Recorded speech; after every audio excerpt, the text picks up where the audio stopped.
Good evening sa inyong lahat. Ayan, mga kapiter. Anong oras na ba? Ayan. 5:25 na. Ayan. Medyo ginabi tayo ng pagpapakain sa mga ibon natin. Kasi nga, kanina, pinakawalan ko sila mga 3:30 siguro. O bago mag alas 4. Napasarap yung lipad nila. 1 oras mahigit. Tapos, maya-mayang konti, yung mga alas 5 na, nagpaputok yung mga bata dito, dyan sa kabila. Yung mga boga nila, ayan. Kaya yung ibong ko, nagurdo, nahirapan na bumaba. Kaya napuwersa sila. Kaya yung iba dito, kabababa lang, mga 8 sila. 8 mga ibon ang kabababa pa lang natin. So yun, talagang, anong-ano sila, pagod na pagod. Kasi madilim na doon sa loob eh. Kaya hindi ko na mapakain doon sa loob eh. Dito na lang sila sa labas. Ayan o. Ayan o, kita nyo, inuman ng tubig o. Mga kabilog, ginabi na talaga sila. Ayan o, inuman sila ng tubig. Ayan. Ang lalakas ng ibon natin. Ang lalakas rumonda. So yung iba naman dito, hindi pa natin pinakakawalan yung mga 4 days pa lang natin na ilalagay natin dito sa loop. Pero yung mga rumoronda, ang rumoronda kasi natin dito mga kabel is mga 12, 13, mga ganun. Sila matitibay na rumonda talaga. Ayan yung magkapatid oh. Malapit na nga pala ang training na itong dalawang to. Itong black check na to, tsaka yan. Yan yung pares kulay blue singsing ito to. Anak ni Miss Peter yan eh. Ayan. Ito nyo yan. Yan, anak ni Miss Peter yan. Yung checkered na yan, tsaka itong black check na to. Yan dalawang yan, malapit na sa November 25 na start ng training nila sa PUF sa South. So 5 nga yan panlaban natin sa PUF, kaso yung isa binunot natin. Binunot natin sa ito to, isa pa to. Tagal din lumipad na ito. So matagal ngang lumipad sila, tapos alam ko 5 yung ano ko, 5 yung young bird ko ng PUF. So yung isa binunot ko. Yung checker yun yung mga kabila. Ayun, nasa dulo yun yung si Pingas. Yan si Pingas. Yung Pingas yung tuka. Yan. So hindi nga natin nababantayan kanina kung anong oras umuwi sila. Kahit ito, tong ibon na to, si Hiwana, hindi natin nababantayan. So yun nga, may diferensya nga yung mata ng ibon natin. Ang nangyari sa kanya, parang yung sa may Irene niya o dito sa side ng ano niya, talukap, mukhang dunadali na ano siya, natuka. So nagluluha pero wala naman siyang eye cold. Ayan o, pikit-pikit siya. Ayan o, mukhang, pero ginagamot ko na siya. Binibigyan natin siyang pampatak sa mata. Ayan o, yung mga ibang ibon natin. Tapos andito yung mga, ayan yung mga yan. Ilan ba dito? 1, 2, 3, 4, 5. Ay, meron pa isa. Meron pang 2. 2 pa pala. Saan? Lumayo pa? Ayun, bumaba. Si ano? Yun. Ay! Si ano? Ito yung ating si 601. Si 641. Ay, naku, mukhang... Ito yung nakano natin, mga kabiyag, si ano, 641, may sticker oh. Sa tugigaraw natin. Oo. Ayo. Parang kondisyon yung pakpak oh. Oh, ayun, may sticker oh.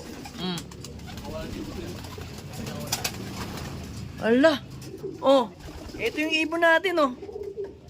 Intact na intact pa yung sticker. Hawa mo nga, Ban, sandali. Ay, naglalaro ka ba? Hindi naman siya durog, mga abel. Hawa mo. Sandali ha. Video mo ako. Ayan, mga abel, hindi naman siya durog, mga abel. Oh. Kalapati lang po. Ayan oh.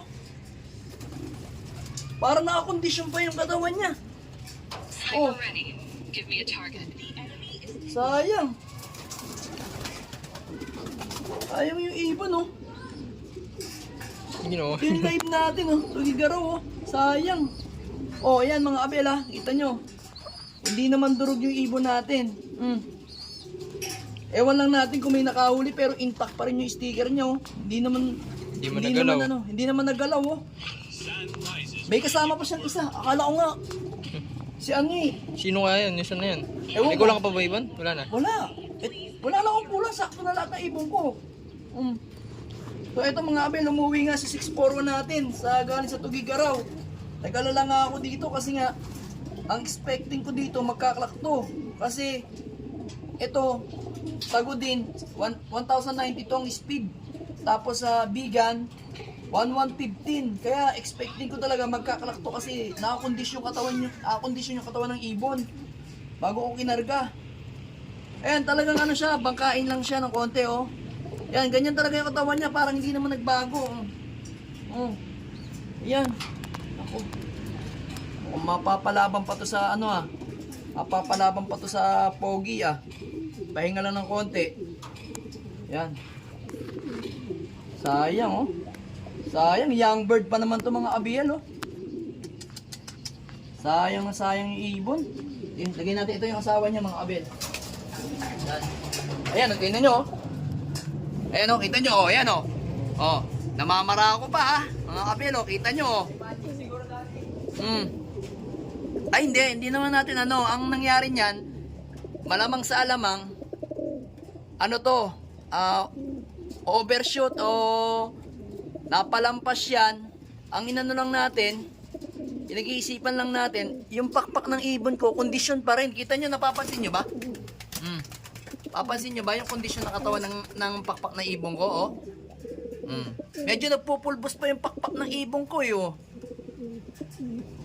Tingin ko na may nakahuli dito sa ibon na to. Pero, kung may nakahuli dito, sana tinanggal yung sticker, oh.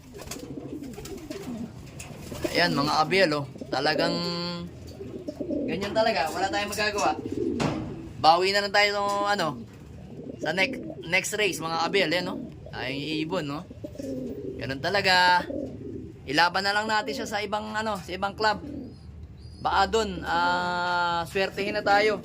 Kasi meron pa namang pogi, you know. So, i-recover na lang natin 'yan mga abel. Wala na tayo, butas na tayo sa ano eh.